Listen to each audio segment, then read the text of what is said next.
Il faut arrêter Paul Kagame et le juger comme Châtelor. Il faut arrêter Hippolyte Kanambe et le juger comme Châtelor. Il faut arrêter Mussolini Museveni et le juger comme Châtelor. Il faut arrêter Bill Clinton et le juger comme Châtelor.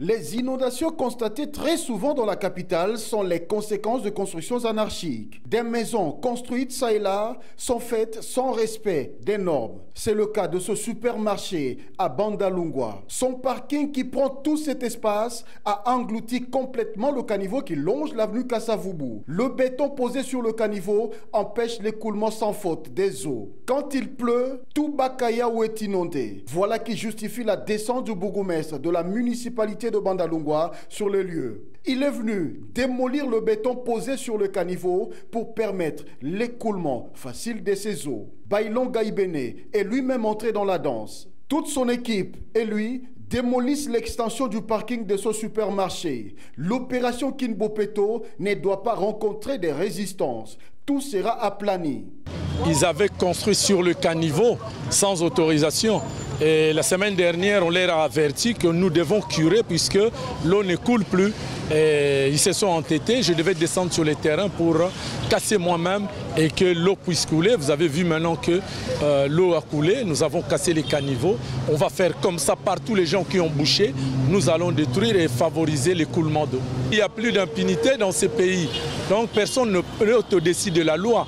Là, le travail a commencé. Vous avez vu depuis 7 h du matin, moi-même je suis sur le terrain. Et l'eau va couler et on va continuer jusqu'à terminer l'avenue Kassavubu. Dans la suite de cette action, les mamans volontaires de la municipalité de Bandalungwa ont balayé l'avenue Kassavubu, question de la rendre propre. D'autres actions de curage des caniveaux ont également été de la partie. À Bandalungwa, ils ne baissent pas les bras. Kinbopeto doit réussir. Cette réunion a réuni autour d'une même table le bourgmestre de la commune de Bandalungwa, Bailonga Ibene, et les pasteurs de différentes confessions religieuses, notables, tenanciers de bars et terrasses, en vue de tabler sur les enjeux de la nuisance sonore et l'insalubrité. Nous avons été invités pour suivre ses propos, c'est-à-dire savoir ce qu'il est en train de penser pour notre commune.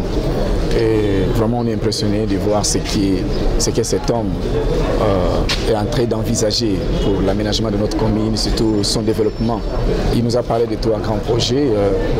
Les premiers, c'est le renouvellement d'une bonne salle polyvalente dans notre commune. Il nous a aussi parlé de pouvoir garder la propriété de notre commune. Il a parlé aussi de ce qui concerne la pollution sonore.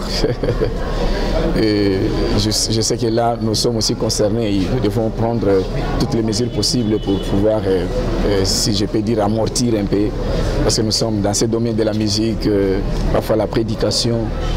Et nous avons aimé ces propositions.